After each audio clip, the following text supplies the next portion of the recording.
Imagine there was a way you could get an extra 20% off already incredible prices at Kildare Village. Well, there is. Just sign up to Privilege, our rewards program, and you'll be invited to our exclusive private sale, where you can enjoy an additional 20% off at participating Kildare Village brands between 29th of March and April 7th. T's and C's apply. Sign up at kildarevillage.com and find something extraordinary every day.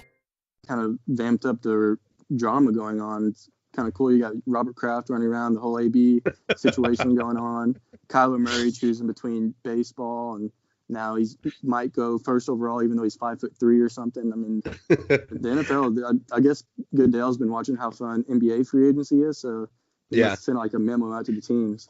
I wouldn't call what Robert Kraft was doing running around. I'd say maybe sleeping around or laying around, but wouldn't call it running around. Yeah, laying. Laying around, yeah. Rubbing around or whatever. Yeah.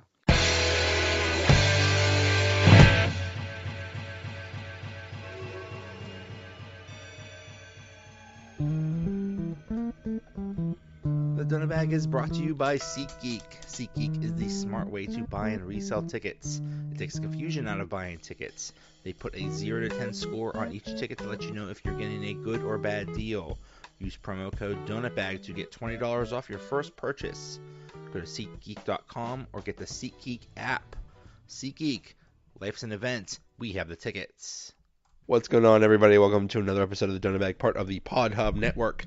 In this episode, I continue my series of previewing the teams in the NL Central. This episode, I preview the Cincinnati Reds. I welcome back Aaron Slone. He is also the guy I discuss the Bengals with, so we talk a little football. The Donut Bag starts right now. All right, continuing my series on previewing the teams in the NL Central. Today, we concentrate on the Cincinnati Reds. With me, I welcome back Aaron Slone. He's at Aaron Slone on Twitter from aaronslone.com. How are you, sir? Welcome back. I'm doing great, Joe. Thanks for having me on. Before we get to the Reds, I just went on aaronslone.com, and you have a post from February that says, "I'm suing Buffalo Wild Wings." What happened? Oh, yeah. I'm going through everything. What happened is, I mean, the food going down is great. It's amazing. It's what happens afterwards. And I was tired of it and really took a toll on my body. So I'm going to have to. I'm putting together some like O.J. Simpson dream team lawyers right now. I'm going to probably bankrupt the whole corporation. Funny. I was just there today. Yeah. Because me and basically every human within a 100-mile radius decided to go to Buffalo Wild Wings to catch the basketball games. Yeah, I'm not gonna lie. I went today too. I'm not gonna lie. Yeah, and I absolutely hate Buffalo Wild Wings. Oh my God. I guess I'm gonna lose the Buffalo. I could forget about Buffalo Wild Wings being a sponsor, but they are their food is terrible. It's I mean. It has its good days, it has its great days, and then there's some days it really is unbearable. But my problem with it is their wings suck. And what I mean their wings suck is when you make wings and you put sauce on it, you put sauce all over the wings. I think what they do is they make a bunch of, they fry a bunch of wings, and then whatever sauce somebody wants, they just take a squirt bottle and just squirt a little bit on. Because, some corporate accountant figured if we usually put 2.3 ounces of sauce on every wing, if we change that to 1.6 ounces and extrapolate that to the millions of wings we make, we would save $250,000 or some crap like that. And meanwhile, the food sucks. And then once you complain about there not being enough sauce, you have it sent back. They're like, oh, this guy's he's a little wise guy. And they send it back after pouring about 2 or 3 gallons worth of sauce on it to where then you can't consume it at all without making a mess about half the restaurant, just tearing it up. Right. Yeah, there's no happy medium there. Who knows what sauce they put on it or whatever. So yeah, not a fan of Buffalo Wild Wings. But anyway, the Reds, man, they changed everything up. Holy crap. Yeah. They only won 67 games last year. and they really had quite an offseason. Who all did they get? It started with getting rid of Homer Bailey in his contract, sending him to LA, and then they cut him right away. And we got Kemp, he's owed $21 million this year, but he's at least a serviceable player. Picking up Yasiel Puig, who, I mean, started off having a great career. He's kind of faded since then. Hopefully a change of scene will help him kind of get a resurgence in his career. And Alex Wood, 27-year-old starting pitcher who's hopefully going to do a lot for us. Probably somebody that we'll build around for the future too. And then signing Tanner Roark, or actually trading for Tanner Roark. We traded a relief pitcher for him, a young reliever for Roark, and he's looked great so far in spring training. There's only 1 year left on his contract. He's about 32, I think, 33 years old. But like I said, he's looking amazing in spring training right now. He's our 3 guy, I think, in our rotation. And we sent Shed Long, a second base prospect, who we didn't really need because right now we have Scooter Gennett and we still have Nick Senzel, who we moved to center field right now, but he's a second baseman, shortstop, third base. He can play all 3 of those for if we do move on for Scooter. And in return, we got Sonny Gray, who in Oakland tore it up. And really, he had like a ERA in the 3s or something last year, except for at Yankee Stadium. Whenever he made his pitching appearances in Yankee Stadium, he had like a 6 or 7 ERA or something that just jacked up his stats completely. But he's looked great in spring training so far. And the big thing was we really beefed up our rotation. That's just what's been completely killing us these past couple of years with all these young guys throwing for us. So basically, it's all like they're just going all in this year, right? Because there's a lot of these contracts are like expiring this year. Oh, yeah. So it's all this year or bust. Yeah, I think I wouldn't say it's necessarily this year or bust for us. We still have a lot of young guys in our lineup, but as far as our rotation goes, they haven't worked anything out with Alex Wood for the future. I'm sure they will. They re-signed Sonny Gray to, I want to say like a 5-year deal maybe. And Roark, I don't see us bringing him back because of his age, but he at least he's going to make a huge difference for us. So it's kind of a boom or bust year as far as like if we do make a huge improvement, then I could see the next season being a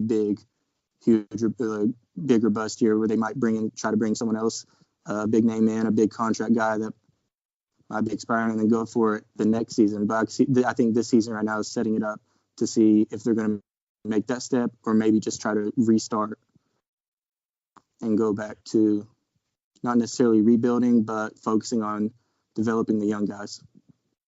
Speaking of big contracts, Joey Votto is in the middle of a 10-year, $225 million contract, but he kind of is, I don't want to say he's a bargain, but he's actually, his performance is good.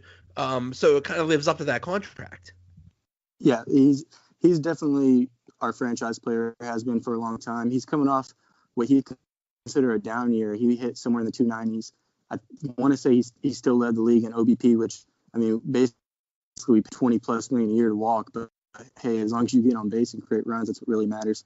But I could see Votto bouncing back after what he calls a rough year for many. I mean, he still made the All-Star game, and he, I want to say it was maybe his 4th or 5th All-Star appearance, but he wasn't satisfied with it. Been vocal about it too, so maybe this year he's going to come out, have another year, like a 2010 MVP year, or the 2017 when he finished place to Stanton when he was still in Miami. But it would be huge for this team for Votto to come out, be his signature, hitting 310, OBP in the 400s, 20-plus homers, maybe RBIs in the hundreds too. I mean, that really does make a huge impact, having a great hitter like that in the lineup. Yeah. Now, with Senzel, so he was a 2nd overall pick in the 2016 draft. He's basically one of the top 10 prospects in baseball. But is the only reason he's not coming up is that stupid Super 2 crap where you got to hold him back like for a month or two and then you can bring him up? I think so. They moved him center. Right now, the biggest struggle was trying to find a spot for him because they brought in Scooter Gennett, and he's just torn it up second base. And there was talks last year about trading Scooter at the deadline, bringing Senzel up. Senzel ended up going down, having I want to say it was like a ligament issue in his fingers, had to get surgery, so that sidelined him. He has missed time in the minors since, I want to say he's had 3 injuries. But we were ready to bring him up last season midway through. And this year, I think they're considering waiting like the 2 weeks, and that way they gain an extra year of control, the 2 weeks or a month, however long it is. I'm not sure. But the way he's been playing in spring training right now, they're saying there's a good chance he cracks the lineup as the opening day center fielder. And now there's talks even about the plan originally was having Scott Schebler filling in, and now they're saying he might not even crack the lineup with the way Phillip Ervin's been hitting so far in the Cactus League.